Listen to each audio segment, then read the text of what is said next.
A huge population. They spend a quarter of what you spend. They wish they had the money to spend more. Okay. Started well by the Western press. That's your definition. I don't want a Chinese, I'll just be Chinese.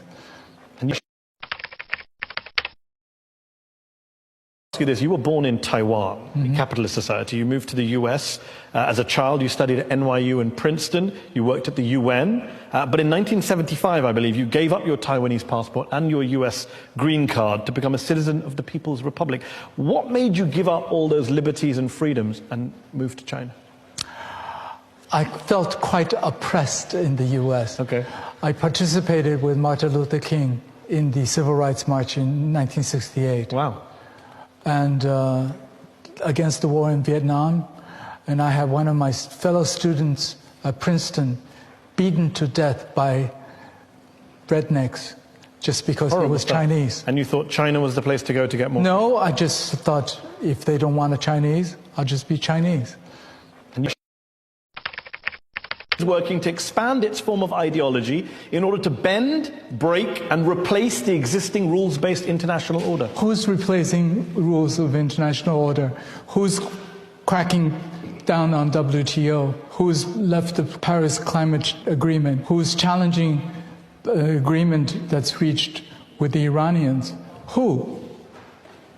It's not China.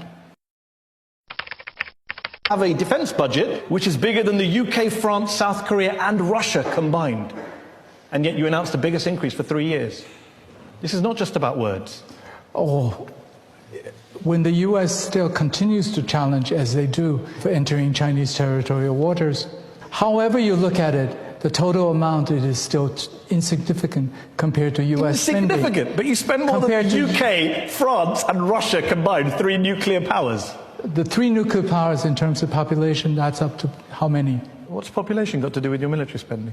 You have a big population, we know that. What's that got to do with your military budget? Per capita spending is... Oh, India has a huge population. They spend a quarter of what you spend. They wish they had the money to spend more. Okay.